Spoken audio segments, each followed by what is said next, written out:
Inilah kisah seorang manusia yang tidak berputus asa dari rahmat Allah. Jauh sebelum diutusnya Nabi Shallallahu Alaihi Wasallam, pernah ada seseorang yang luar biasanya, prestasi, kejahatannya, ia telah membunuh 99 orang tanpa alasan yang benar. Namun demikian, tiba-tiba tergerak dalam hatinya untuk bertaubat, hanya saja ia bimbang apakah masih ada peluang baginya untuk kembali ke jalan kebaikan. Orang-orang di sekitarnya menyarankan agar menemui seorang rahib untuk menanyakan hal itu. Ketika tiba di tempat kediaman sang rahib, ia menceritakan kegundahan hatinya dan keinginannya untuk bertaubat. Sang rahib bertanya, "Apakah kesalahanmu itu?" Ia berkata, "Saya telah membunuh 99 orang tanpa alasan yang benar." "Apa?" seru sang rahib penuh kekagetan, "membunuh 99 orang? Tidak ada jalan bagimu. Tempat yang tepat bagimu adalah neraka." Lelaki itu sangat kecewa sekaligus marah. Ia sadar bahwa kesalahannya memang begitu besarnya. Tetapi cara sang rahib menyikapi dan memvonis itu sangat melukai perasaannya.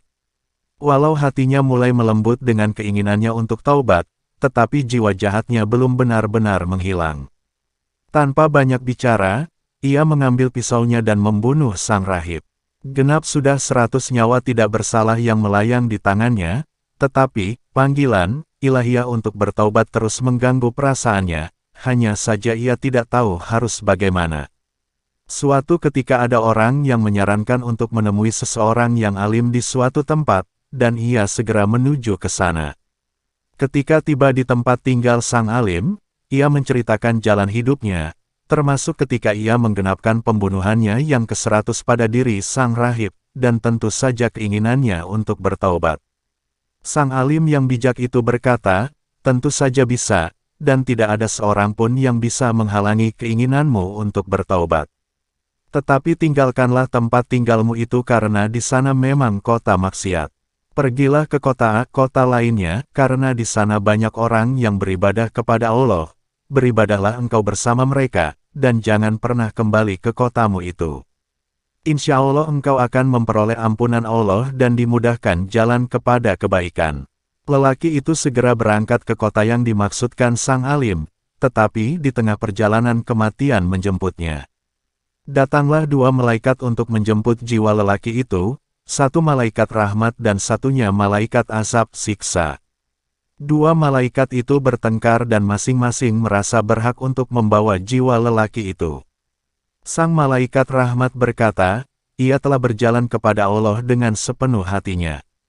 Malaikat azab berkata, "Ia tidak pernah berbuat kebaikan sama sekali, justru kejahatannya yang bertumpuk-tumpuk." Mereka berdua terus beradu argumentasi, sampai akhirnya Allah mengutus malaikat yang ketiga dalam bentuk manusia untuk menjadi hakim bagi keduanya.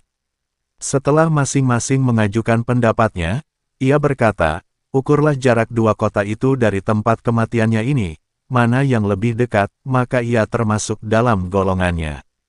Mereka mengukur jaraknya, dan ternyata kota yang dituju, kota tempat ibadah dan penuh kebaikan, lebih dekat sejengkal daripada kota maksiat yang ditinggalkannya. Maka jiwanya dibawa oleh malaikat rahmat, dan ia memperoleh ampunan Allah. Dalam riwayat lainnya disebutkan, sebenarnya lelaki itu belum jauh meninggalkan kota maksiat tersebut.